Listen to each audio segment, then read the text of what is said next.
Namaste, sir. Namaste. Hello, sir. So sorry, sir, for the delay. No problem. You are? Sir, I am Sairam Vinay from the GITAM Model United Nations. Okay. So tell me about this. How many participants and what is the format? So the total number of participants would be around 150, sir. Okay. Joining. So, sir, starting, we'll be having general introduction with opening speech and your introduction. Later, we'll be moving on to your session, and at the end, we'll take question answer session also. If you're comfortable. We'll try to make it as interactive as possible instead of too many speak. Sure, sir. Sure, sir. Go on. So, with your permission, can I begin? Please. Thank you so much, sir. So, good evening, everybody. Good evening, all. Good evening, sir. I am Sairam Vinay from the GITAM Model United Nations. So, GITAM Model United Nations is a club in GITAM deemed to be university, which has been established not so long than one year. So, this particular GMUN would be working where it will provide a platform to each and every student to make their voice heard, to get them used to the ways in which Model United Nations would perform, how Parliament would perform. So this would help them nurture their problematic skills, and each and every arena in public speaking. So, sir, coming to our session today, this is a virtual session on the topic of rights and duties attached to water. So, as we consider, water is considered as life's matter and matrix, mother and medium. So there is no life literally without water. It occupies a foremost importance in all of our lives. The world is at abyss without water. With water being an inalienable part of our lives, it falls upon us to conserve it and to not pollute it. So this particular seminar provides us a detailed insight about the rights and duties that water and water bodies have in our country, mostly because India nurtures, India protects, India religiously. Water bodies and water carries much more importance in India than any other country, because Ganga, we consider Ganga to be the most holy river in the world. So we recently had World Water Day on 22nd March 2023. So the theme for this particular Water Day this year is accelerating change. So as we all know, as Mahatma Gandhi has rightly observed, be the change you want to see in the world. So we believe it is our responsibility to teach all of our generation kids to the importance of water that we have in our life. So we must take responsibility to protect what we call the God's greatest creation today. So as I said, water is essential to our life. We need it to drink, to grow crops, to bathe, to clean, and to maintain our ecosystem as a whole. It's a precious resource that must be protected and conserved for future generations. But unfortunately, the availability of clean and safe water is a significant challenge in India, especially coming to rural areas. So certain governments has taken care of this particular thing, but it is still lacking on that basis. India, as we all know, has the greatest population in the world that lacks access to clean drinking water.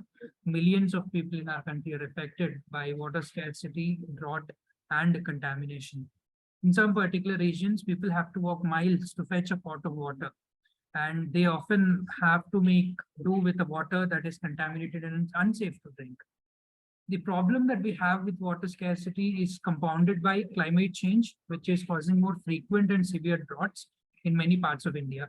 This has a devastating impact on agriculture, which is primary source of livelihood for millions of people in our country. Moreover, it can lead to conflicts between communities for water resources. Who thought that there comes an age where we have to buy water, and who even thinks that we may have to fight wars over the same water? So we must all take responsibility for protecting and conserving our water resources. This includes reducing our water consumption, using water efficient technologies, and investing in rainwater harvesting and so on. So this said, participants, I would like to introduce you to our chief guest today, Dr. Jayaprakash Narayana sir. Sir, we are so honored to have you with us for this particular virtual seminar. So everyone, Dr. Jayaprakash Narayana sir is a public servant, is a political reformer, activist and columnist. He is well known for his role in electoral reforms and the Right to Information Act. He joined public administration after making into IAS in 1980, standing All India rank 4. Sir has worked on agriculture, irrigation, technology, and youth rehabilitation projects in various capacities and in various districts of Andhra Pradesh and Telangana. So we are so honored to have you for our virtual seminar. Over to you, sir.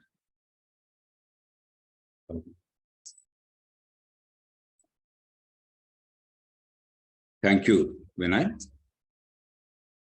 Friends, I don't want to take much of your time. First of all, I must congratulate you on having these interactions, because nothing is more important than preserving natural resources and passing on to the next generation.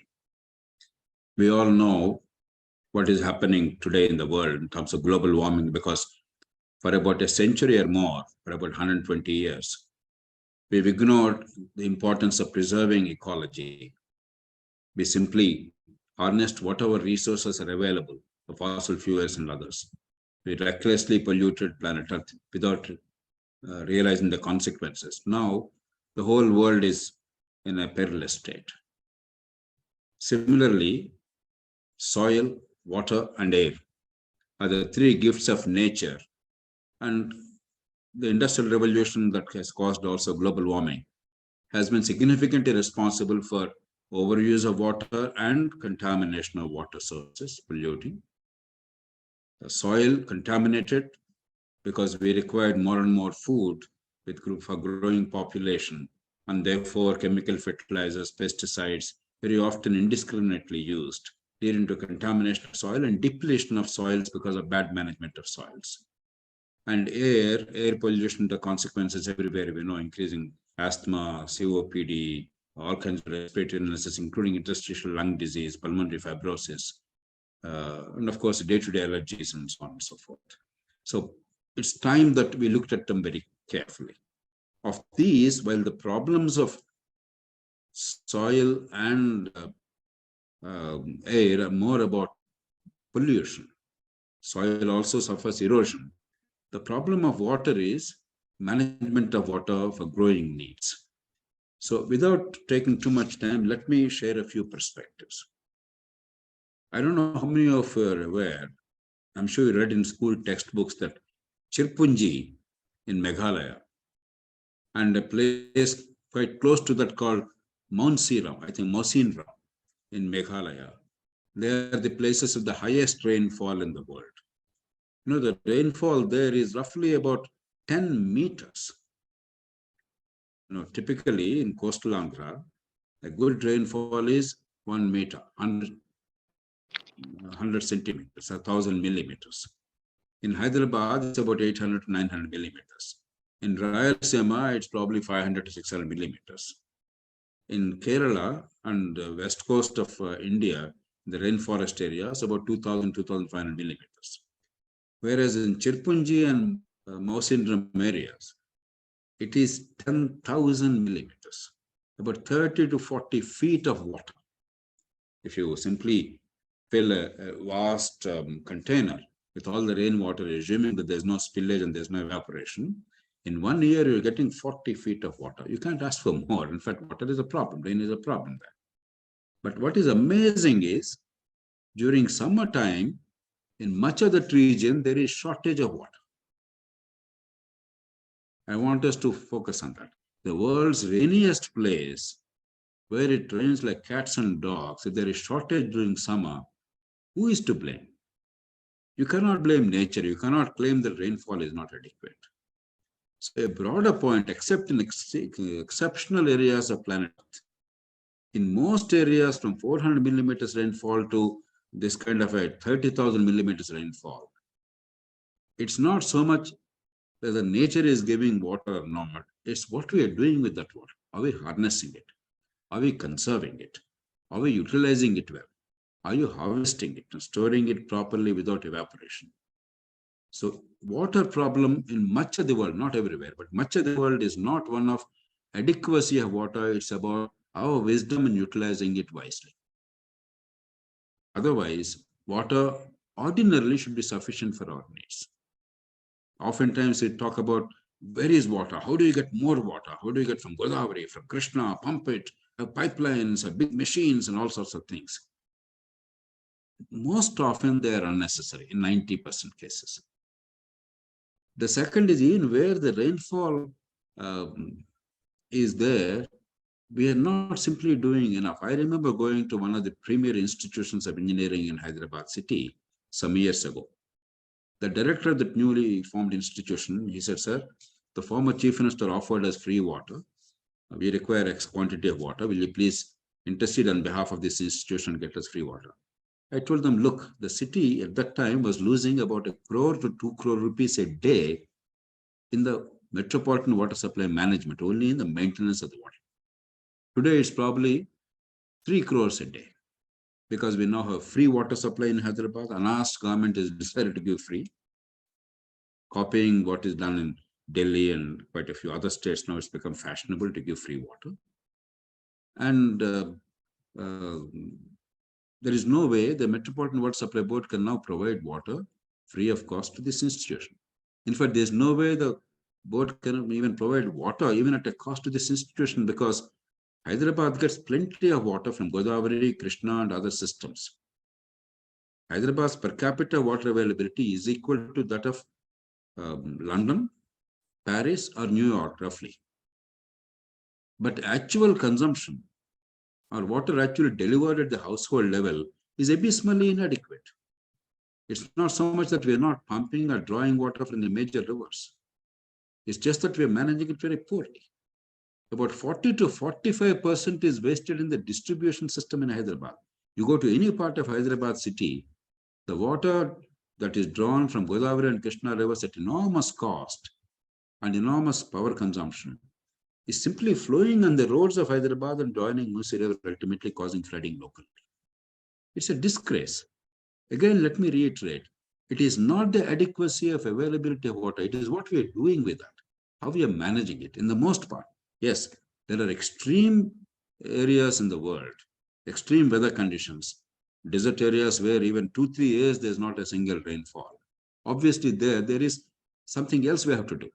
We cannot claim that the adequacy of water, because rainfall simply is not there. But much of planet Earth and most of India is not in that bracket. Even the relatively low rainfall zone, we are not in that bracket.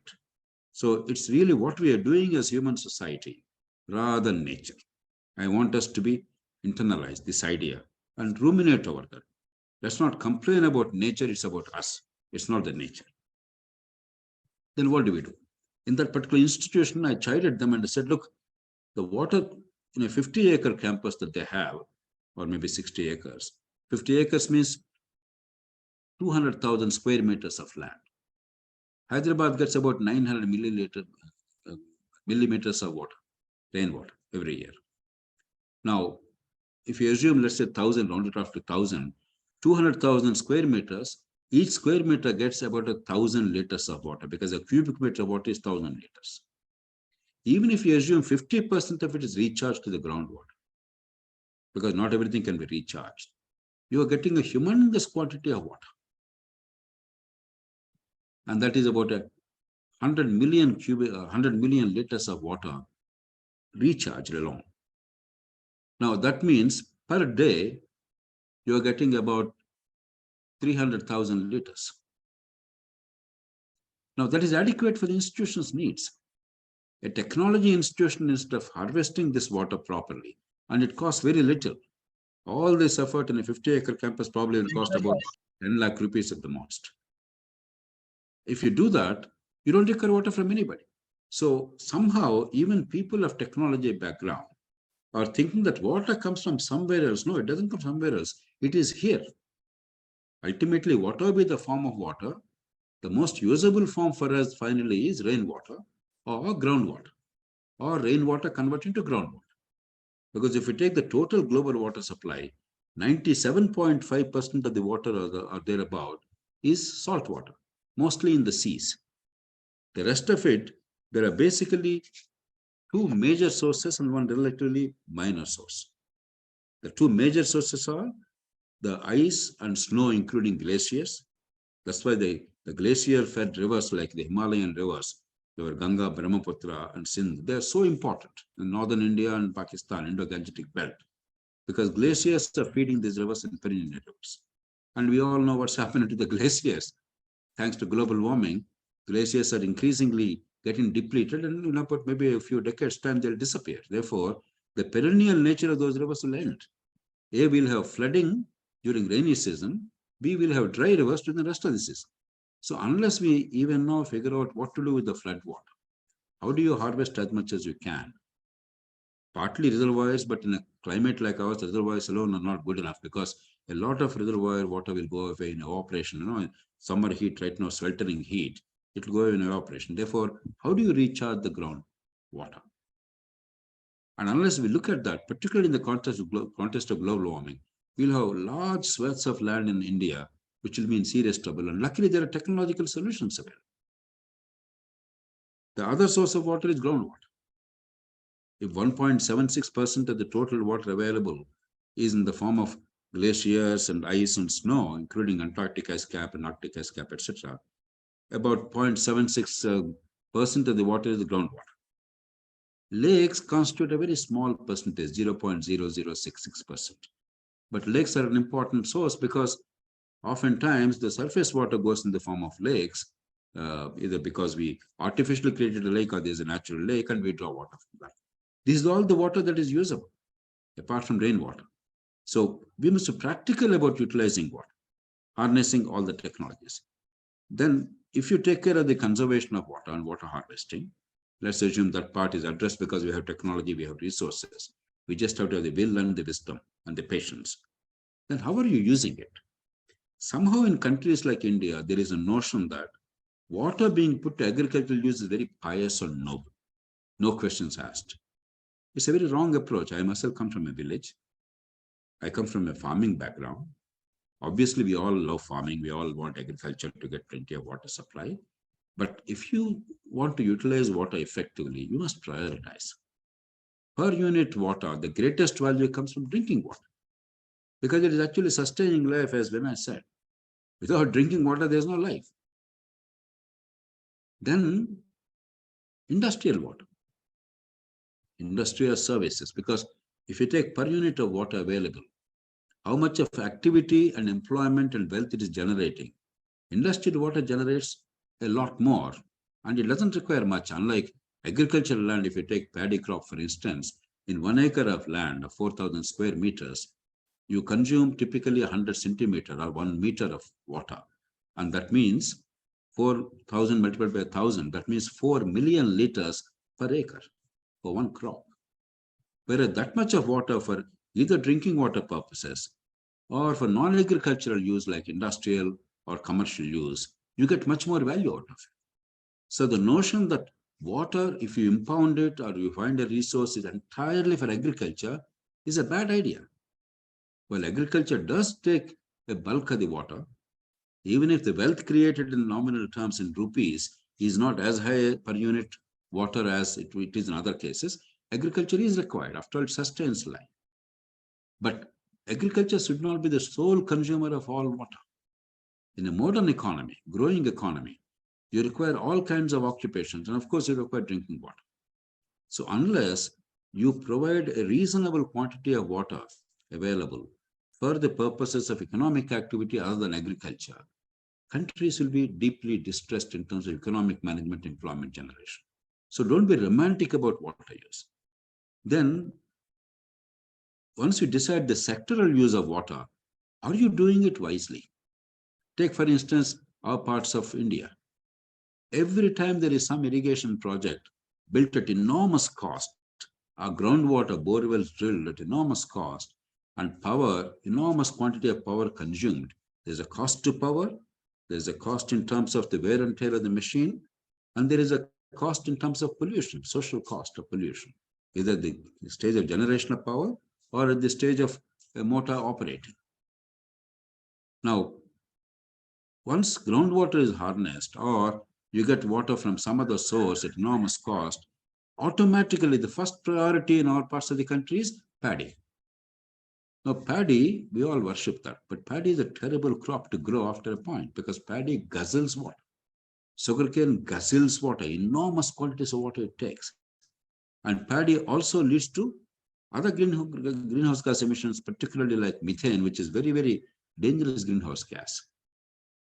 Because paddy flood irrigation and bacteria there, through part of decomposition, they release methane gas. And we have excess production of rice in the world. We require wholesome nutrition. You require protein, you require minerals, you require vitamins, other micronutrients, not merely calories in the form of paddy. And yet, our policies of the government and oftentimes the ignorance and the biases of the people are in favor of paddy. For instance, even if there is no demand, market demand for the paddy, even if there's a glut of paddy or rice, the government procures it at above market price called minimum support price. It's a bad idea. Government gives free power disregarding the quantity of water utilized and the amount of food that is produced. And therefore, the farmer has no incentive to utilize natural resources sensibly. Because somebody else, without the farmer's knowledge or understanding, is bearing the cost. Because somebody else is the whole society, not only the economic cost, but also the ecological cost. So bad policies, bad attitudes, even in case of agriculture, are hurting the water resources and overall ecology and our own health, because overproducing carbohydrates without balanced nutrition is only leading to diabetes. South India is now the diabetic capital of the world because we eat too much rice and too little of other healthy foodstuffs. So we must do deeper thinking about water utilization and the government policy and its consequences. Then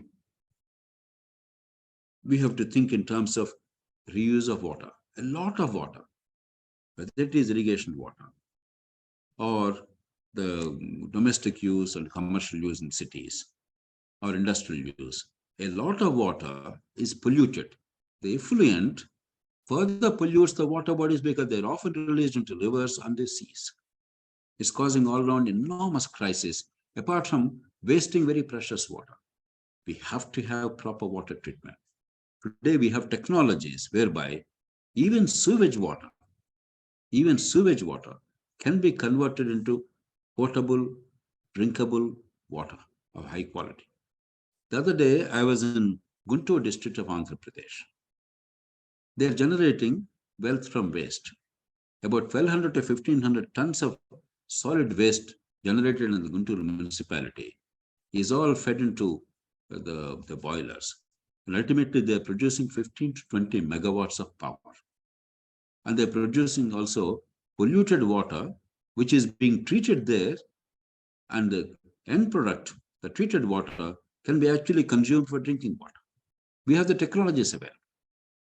Unless we do that, not only are we losing precious water, but this water is further contaminating the water bodies, the lakes and the rivers, and making even other freshwater resources unusable, and causing, of course, immense ill health and pollution. So we have to think in terms of treatment and reuse, and we have the technologies. I mentioned to you already the wastage. Hyderabad city is a prime example. Most of our cities are prime examples. 40 to 50% of water, very precious water, wasted in distribution because of bad distribution management. Lack of metering, no distribution management, old, totally damaged pipelines. And with our kind of water availability, we can actually have 24-hour water supply. And because we don't have 24-hour water supply, we don't have the proper distribution system. Whenever the water lines are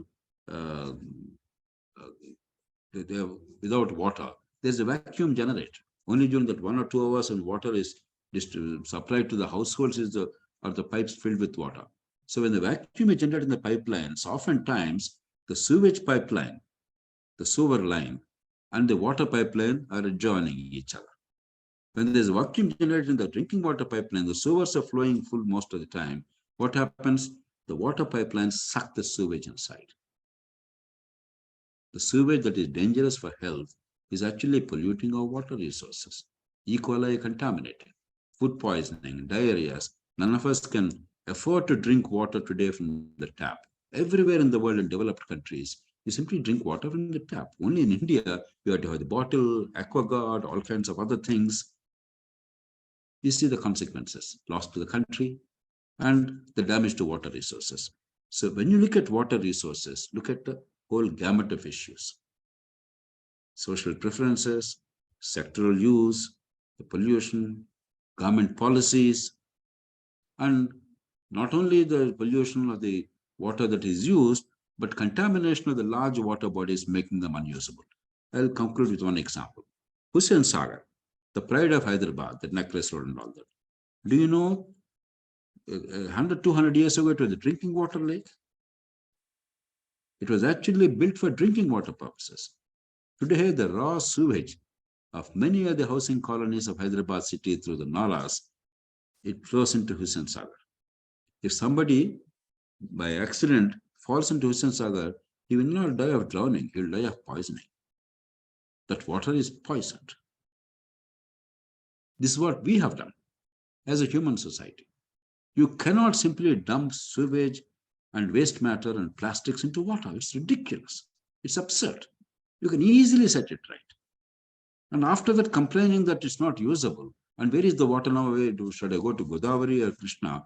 It's a terrible way of managing our resources.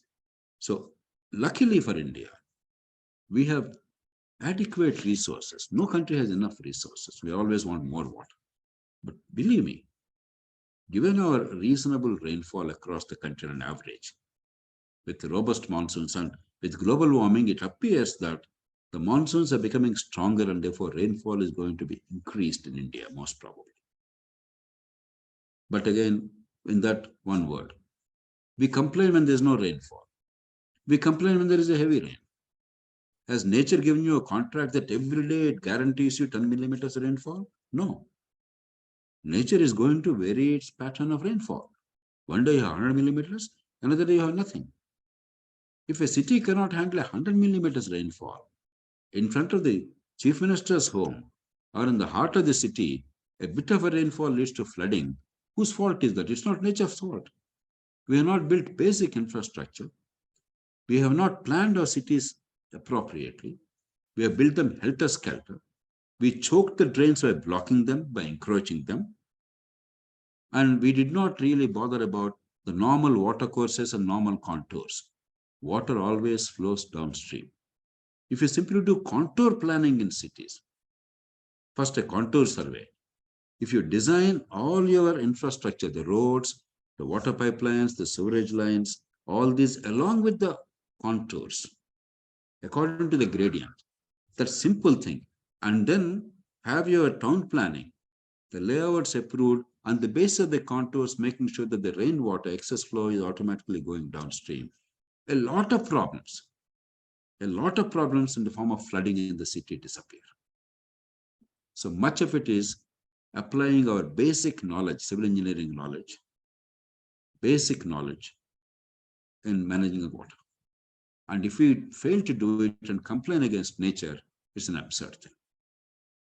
We don't deserve to complain against nature. We have no right to do that.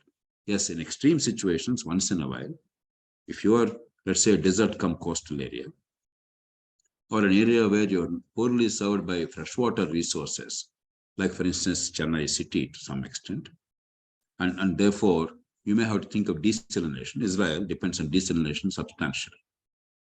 You can apply those technologies, though they're also polluting because a lot of waste comes and that's polluting, and a lot of power is consumed. But I suppose with increasing use of solar power, etc., power may not be a problem in the future. But these are exceptional situations. Ordinarily, in a country like India, in most parts of India, let me conclude, reiterating the point I made, there is adequate quantity of water. It is the way we utilize it, the way we manage it, the way we reuse it, the way we understand the linkages with other ecological systems that makes all the difference. A lot of the problems related to water, as in case of Chirpunji or Mouse syndrome, are because of human follies, not because of nature's curse. I leave it.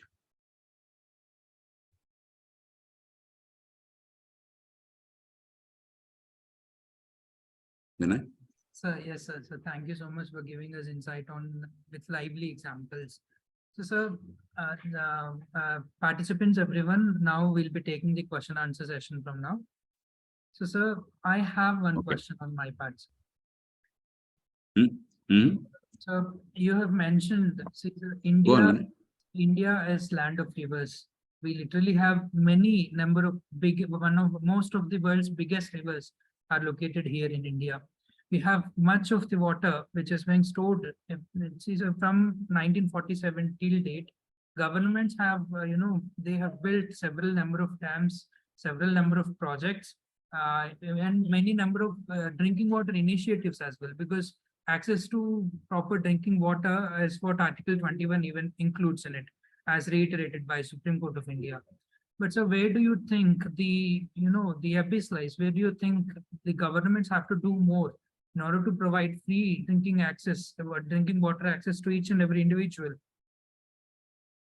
Is the river linking projects Vinay, there is, going to be a reality?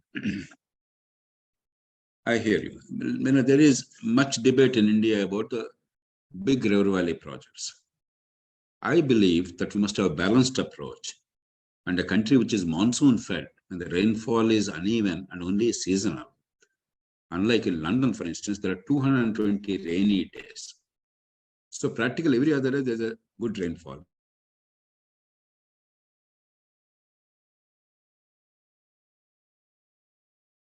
Rest of the year there's hardly any rainfall. Therefore, unless we impound water in the river valleys, we will not be able to manage our economy, our agriculture, and our domestic needs. Therefore, we do require judiciously planned and executed river valley projects. First, let's get that clear. The people who are opposing river valley projects in India don't understand economy and don't understand the needs of a population. When 1.4 billion people are there, now is not the time to say, look, sorry, there's no water. We have to provide water for all purposes. But there are two caveats. Much of the water impounded is badly used.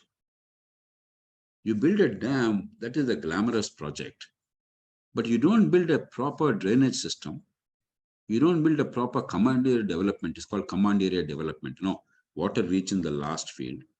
We don't have micro irrigation projects, drip irrigation, other things whereby you get higher yield with lower quantity of water utilized. Technology is available. We don't do that. We waste an enormous amount of water through flood irrigation, and water flows downstream and goes into drains. You're utilizing only a part of the water. I was district magistrate in a district called Prakasham. The tail end of Nagarjuna Sagar project, some tens of thousands of acres were all dry. There's not a single drop of water coming because in the upper reaches, the farmers are overutilizing the water, wasting the water. Once it goes to the fields from the canals, what happens when it's wasted? It goes into the small drains. So the drains are emptying into the minor rivers or directly into the sea, rivers again into the sea. So fields are dry, parched, emptying into the sea. So what I did was mobilize the farmers, encourage them to be self-reliant, gave some support from the government under a program called Krantipatham. And at a very nominal cost of 2,000 rupees per acre on an average. Very small lift irrigation projects, just 30, 40 feet, because lift irrigation also is required. We simply built a check dam to raise the water level, and simply by diverting that water, we could irrigate hundreds of acres with enormously low cost. We could irrigate 2 lakh acres of land. Because the River Valley project while project was good, utilization was bad. All that water was going waste. So this kind of water management, and then as I mentioned to you, micro irrigation, things like drip irrigation, so that with minimal water utilization, you get higher yields and lower quantity of water being utilized and better crops. We failed in that. The second broad thing is in terms of River Valley projects. While, as I said already publicly, River Valley projects, I welcome them. I judiciously execute they are necessary. But the first priority should be if the rainfall is here, harness water here in the smaller water courses through groundwater recharging, water harvesting, utilizing locally rather than allowing the water to flow downstream hundreds of feet down into a river, and then lifting that water in massive projects, hundreds of feet up again and hundreds of kilometers distance. Kaleshwaram project in Telangana is a great example. From the beginning, I was cautioning. It was first called Chevella Pranahita, later they called Kaleshwaram. Tens of thousands of crores of money is being spent. Per acre cost, capital cost for the project is about 4 to 5 lakh rupees in a poor country. On top of it, the power cost alone is about 7,000 megawatts if you take all the lift irrigation projects of Telangana together. 7,000 megawatts only for irrigation in one small state in India. And power consumption per acre is going to be about 15,000 to 20,000 rupees. If you take the total cost of interest paid on the loans borrowed, the power cost, and because pressure mains are required, it's very high maintenance, therefore regular maintenance cost, it comes to about 40 to 50,000 rupees per acre per year. These are unviable. You're not getting that much of net increase in the yield. So this is wasting money and badly planned. Supposing much of that water is harnessed locally through groundwater projects, through water harvesting, through small irrigation projects in the surface water, the local streams and minor rivers, before they go into major rivers downstream hundreds of feet down, at much less cost, ecologically in a sustainable manner, in a much better managed manner, you could have harnessed all that water. So we must have a variety of programs. And finally, as I said, there are areas where it's both necessary and possible to transfer water from one river basin to another river basin through gravity. For instance, your Polavaram project in Andhra Pradesh is nothing but inter-basin transfer, transferring surplus water in Godavari to Krishna basin. Similarly, Mahanadi, if Orissa and Andhra Pradesh and other states cooperate, Mahanadi water can be harnessed by gravity to feed the rivers in Andhra Pradesh and Telangana and Tamil Nadu up to Kaveri, your Godavari, your Krishna, then your Penna, and finally Kaveri in Tamil Nadu. You can provide water, but interstate disputes, no. We must find win-win solutions instead of states fighting among themselves. But if you are thinking in terms of Ganga water, Brahmaputra water coming to the south, it's most unlikely because, unfortunately, Indo-Gangetic plain is at a lower level than the Deccan Plateau. There is a Vindhya range. You have to cross that range. Hundreds of feet, you have to pump that water, enormous quantities of water, at enormous cost and enormous wastage of energy, expenditure of energy. And even otherwise, even after crossing that, we are, for instance, in Hyderabad at a higher level than in Delhi, higher level than the course of Ganga once it comes to the plains. It's called Debochi in Rishikesh. So because Ganga flows in a very gentle manner, there is a very gentle slope. So it's unlikely that the great North Indian rivers like Ganga and Brahmaputra, that water can come to the south. But interbasin transfers within the locality. I mentioned to you, for instance, Mahanadi. Godavari to Krishna is already happening. That's what Polavaram project is. So that kind of judicious projects are possible and necessary. And we must bury the political problems between states. We are one country, and we must utilize the water for everybody in the best possible manner, technologically and economically in the most efficient manner, rather than fight about water disputes and wastewater. Thank you so much, sir. So I have one more add-up question to this. So, sir, as I've said in the introduction itself, India is the country where we worship water bodies. So you might have seen in the internet as well, the country in which water bodies are worshipped as gods and goddesses is the country which pollutes them, and the countries which just takes them as beings which do not worship them as we do, they do not do that. They have that kind of responsibility regarding the river. So where do you think is lacking? Is it the awareness? No, you're absolutely right. You see, partly poverty, partly density of population. So as you said rightly in the beginning, wherever the rivers, human habitats come. And if the habitats are increasingly urban with high density of population, you take the Ganges river system, all the great cities of North India are around the rivers. From Delhi, which is on the banks of Yamuna, to Agra, to a whole lot of to Patna, all the Allahabad, everything, all the major cities, Varanasi, they are on the banks of rivers. Because we have very poor sewerage systems, etc., all the wastage, the sewage, oftentimes flows into the rivers.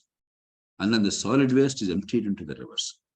In a city like Varanasi, until recently, perhaps now it's being regulated, until recently, because of the religious beliefs, the dead bodies are simply dumped into the river. So we're polluting, partly because of the density of population, urbanization without any proper infrastructure, partly out of ignorance, partly out of superstitious beliefs, partly because of economic difficulties. But now the population is close to being contained in much of the country. Today, the fertility rate in India, that means the number of children a woman bears during her reproductive life, is 2. If it's 2.1, that is the replacement level after some years. Below 2 means actually it's going to decrease in population over time and is further declining. This 2 is going to become 1.7 or 1.8 very soon. Many states, all the southern states, for instance, Andhra Pradesh, Telangana, Karnataka, Tamil Nadu, Kerala, Gujarat, Maharashtra, even West Bengal, and even a poor state like Orissa, many states, Punjab, Haryana, they've all reached below replacement level. Only UP and Bihar lagging behind a little bit, to some extent Madhya Pradesh and Rajasthan, but they're also going in the right direction. So with population being contained, with economy growing, more and more technology being accessible, and young people like you being more and more aware and building pressure on the society and the governments, because ultimately, if we pollute too much, you're going to bear the consequences. From global warming to pollution of water resources to soil resources, your generation is going to pay a heavy price. So this pressure from the young people in particular, I'm sure we have the technologies now, will improve, because world over there is evidence to show that once economy improves, your purchasing power improves, incomes improve. With available technology, pollution is cleaned up. So there's no reason to be pessimistic. Yes, some of these things are in pretty bad shape. But luckily, we have the technology and resources to set it right if we build the right kind of political pressure. And also if bright young people innovate to find better and more effective technologies. Thank you, sir. Sir, I would like to add something to your point as well. Apart from having all the things that you have said, India, I guess we are also lacking in terms of R&D, research and development, because coming to water or anything related to it, we still talk about Israeli example, but never Indian example. So I hope it is even that area. Even currently, Prime Minister and the Chief Ministers of various states are trying to rejuvenate the rivers that we have, as we have the Sabarmati example and the Namami Gange program, and in Telangana, they are trying to rejuvenate the Musi. They will hope these things are successful in the future. So we have one more question from a participant, Charan Kumar. He is asking, my question to you is, sir, even though we have so much of water resources, why still we are facing scarcity of water in some areas and abundance in some? What are the measures should be taken to bring equity in the country in terms of water? I'm glad you mentioned the word equity, not equality, because natural resources vary from place to place. There is no force on earth which can say every part of India or every part of the globe will get the same amount of water. It simply is not available. For instance, about 20% of all the fresh water in the world is only in the Great Lakes of United States and Canada, the 5 Great Lakes. 20% of all the fresh water just there in the lakes. You only have to lift it and use it. Nature gave them that. There is even more water than all these 5 Great Lakes in Lake Baikal in Russia, in Siberia. One Lake Baikal contains more water than all these 5 Great Lakes put together. So nature you cannot dictate, and water only flows according to the gradient. Therefore, equality is never possible. But equity, once human habitat is there, equity is possible and necessary. And even there, you must be realistic. Drinking water and other basic needs can be met, but you cannot have irrigation needs in dry areas on par with wet areas. If I want to raise, let's say, sugarcane or paddy in a dry area of very scarce rainfall and shortage of water, you are doing immense disservice to all humanity. Where there's water plenty, you go for water intensive crops. Where water is less available, you grow for non-agricultural occupations as far as possible. And agriculture, go for dryland agriculture with micro irrigation, etc., drip irrigation, etc., so that minimum water consumption gives you maximum yield. In our country, unfortunately, because of certain sentimental attachment and bad political discourse, we are thinking that everywhere in India, from a desert to dry land, everybody should raise paddy and we will have enormous quantity of canal water available, brought at exceptional cost and harnessing the scarce resources. That's a bad idea. Therefore, what we should look for is equity. And whatever is available, more productive management of that water so that each unit of water yields more greater economic activity and sustains more people. And if that's what we're aiming at, it's eminently possible. If you're aiming at getting enormous quantities of water to raise a paddy crop in dryland areas and traditional drought-prone areas, we are being irresponsible and we are harming Mother Earth and our own natural resources. Yes, sir. So we have one more question. I think there are two questions, sir. Actually, I think we can club these questions together. One is from Aparna and the other is from Harshati. Good evening, sir. I am currently working on a grey water project. Where do you think AP has the most water scarcity? And sir, I think with this, we can even club the question, how far is it fair to link politics and parties to completion of water projects or such? Because Polavaram has been begun much lot before, and is it the lack of political interest or will that is making it behind? See, the high cost, low benefit projects were executing fast. Kaleshwaram is a good example, costing more than 1 lakh crores and annually costing again tens of thousands of crores for maintenance, power, etc. That we are executing. But the low cost, immensely valuable project which actually transfers water from one basin to another basin and benefits 4 states, Maharashtra, Karnataka, Telangana, and Andhra Pradesh, because once the water is transferred from Godavari basin to Krishna basin, Andhra Pradesh agriculture does not need Krishna water downstream. That water can then be utilized for other projects by Andhra Pradesh, by Telangana, by Karnataka, and by Maharashtra. 80 TMC of water. It has immense benefits, and yet we are tardy. So that shows that the political incentives in managing resources are not always in the interest of the people. There are other extraneous interests, the capital cost of the project, the leakages, all kinds of corruption, commissions, contracts, rather than the natural resource development in a sustainable manner to benefit the community. The second thing is, I already mentioned to you, unless we also simultaneously do the other projects to utilize the water better and micro irrigation, etc. And unless we go for small projects wherever feasible, so that where the rainfall gives us water, we utilize it closest to that, and also do other things like soil conservation, we will be in difficulty. Now, you take Rayalaseema, for instance. It's a perennially drought-prone area. All the 4 districts of Rayalaseema, erstwhile 4 districts. Take Mahoobnagar, Nalgonda in Telangana. I'm talking old districts, Mahoobnagar and Nalgonda. Perennially uneven large tracts of Warangal district, drought-prone areas. Unless you go for soil conservation and water harvesting. So what happens is in dry land areas, A, the soil is dry and it becomes very friable. It becomes powdery. B, winds keep blowing, dry winds keep blowing. Therefore, the water simply is blown off.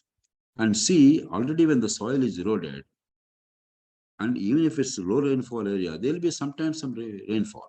Suddenly, 10 millimeter rainfall comes, the soil is washed off downstream into the rivers. Rivers are silted, the sea is silted at the cost of the precious soil. Once the topsoil is gone, agriculture is gone.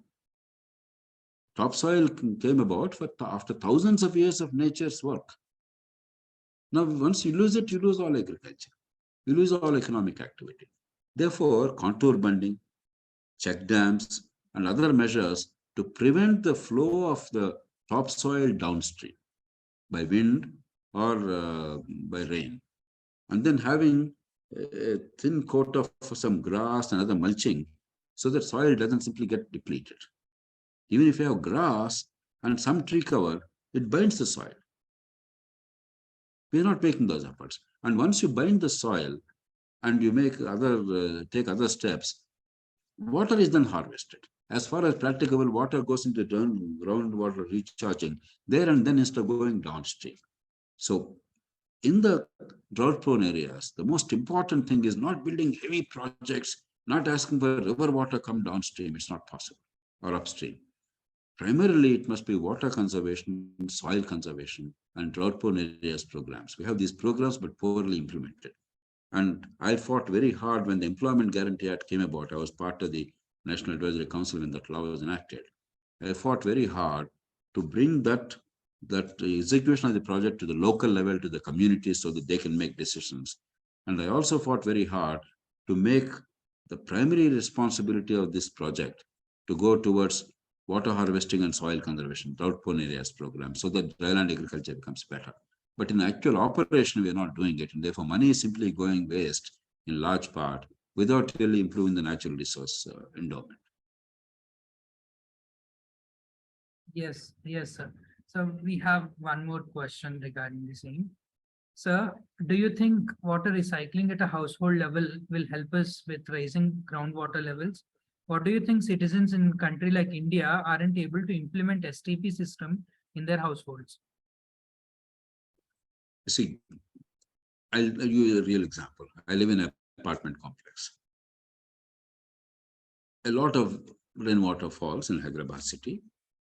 And given the gradient, some of the water goes through our apartment complex area.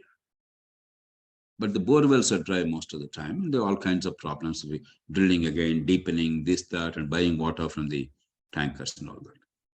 I tried to persuade the other apartment owners, let us spend a little bit of money, not much money. Maybe each household has spent 1,000 or 2,000 rupees, maybe 3,000-4,000 rupees at the most, which is nothing, and do the water harvesting properly. There was a lot of resistance initially. And some very well-educated, learned people, even engineers, they said, sir, will this water recharge our own aquifer? Suppose we spend this money, it goes to recharge another aquifer, it will be wasted for us, no? It is our society. If sometimes my narrow piece of land doesn't get the water, groundwater recharge, my neighbor recharges, ultimately the whole community of Hyderabad is benefiting. If we can't think that way about water and natural resource management, if we're so narrow in our focus, everybody is losing. Once we did that, I persuaded everybody and did that. Today, no matter where water is available or not available, in my apartment complex, there is 365 days perennial water supply well. So from roof, you can make sure that the water is collected and goes back to the planet Earth. And then the wash water that we use in the bathrooms, we can see that it goes to the gardens, the kitchen gardens and the flower gardens, etc. in the campus. So there's a lot possible. Ideally, there must be also decentralized management of the sewage. The sewer water, instead of going into the city drains directly, in advanced countries, what they do is in the apartment complexes, they locally do the initial treatment so that the quantity flowing into the sewers is reduced in terms of the water content. Otherwise, what's happening in cities like Hyderabad is vast quantities are going in the sewers are not able to handle that. And oftentimes we see the sewage overflowing. And whenever there's a rainfall, because stormwater drains and sewers are connected, again, the sewers are overflowing or bursting. It's bad for health, bad for water management, bad for everything. So we have technologies available and we must harness them to minimize the waste going out of our own apartment complex. And certainly we must minimize water going out. Unless it's an extraordinary rainfall, every drop of water must be harnessed within the campus. Yes, sir. So we have one more question. So how does Singapore manage the increasing demand for water as the pollution grows? And do you think India is able to do that? I'm not very familiar with the details of what Singapore does, but we all know about the reputation of Singapore. A significant part of Singapore's land mass is actually reclaimed from the sea. Similarly, in the Netherlands, about 1/3 of the land is under the sea. So they have dikes and other things and reclamation, etc. So countries with enormous vagaries of nature, which face extremely difficult circumstances like Singapore, they have applied technology and resources very wisely. There was a political will and social will. And people have both the knowledge base and the discipline. And therefore, in areas where it would have been impossible to conceive of great, robust economies, they created islands of prosperity. their oasis. So if Singapore can do it, as you mentioned earlier, if Israel can do it, a desert land is one of the agricultural centers in Middle East. We can do it. So modern technology gives us phenomenal opportunities. If we judiciously apply them, I think harnessing water, protecting water sources, and ensuring the freshness of water and the clean water, minimizing or eliminating pollution is well within our reach. Yes, sir. So we have one last question in terms of legality and jurisprudence. So this is from Joshi Kumar. So what do you think whether providing rights and duties, attaching rights and duties to water bodies as done by Supreme Court of India in recent times, would it help really in protecting them? Because water bodies also have some certain kinds of fundamental rights in today's world. See, we have the laws, for instance, the pollution laws to take care of the water bodies, purity and minimizing, eliminating pollution. It's not the dearth of laws that is the problem. It is our incapacity to execute it well, and of course, our monumental corruption and poor technologies, a combination of all these three. We only study in class books, in classrooms and textbooks, all these technologies, but we don't apply them in real life. Technology is meant for application to make our lives better. And of course, all the laws in the world are only going to lead to more corruption unless the laws are actually applied to make human life better. But in India, in the most part, a law generally makes the regulator richer, more powerful, more exploited, because we have no real rule of law in the country. So we have to address that fundamental challenge in the country. Then other thing, for instance, you take voluntary act. There is a law which says that if you want to drill a borewell, agricultural or otherwise, you must take prior consent of a regulatory authority. The idea is the groundwater availability will be assessed, and then you will be allowed only to drill that much of water that is sustainable. But in reality, this law is pretty much used in a few select cases for industries, etc., to rake in corruption or to harass people. But there is no real regulation or protection of water sources. So you can have any number of laws. But if the climate is such that the law is used only for personal advancement, personal aggrandizement and corruption, not for the public good, and even when it's used non-transparently in an arbitrary manner, the laws do not help. We have plenty of laws. We can make more laws if needed. But I'm not very great fan of too many laws in India, because in general, our experience with laws is each law creates another center of corruption, another profit center for the employees, and makes life miserable for the people. So public education, awareness, generation of new technologies through R&D, and transfer of technologies to the field level, and political will to people understand, and where required minimal enforcement, so that if things go too wrong, then you are able to use the danda. That is the right approach, rather than depending too much on the law. So can I take your permission to ask one last final question from my side?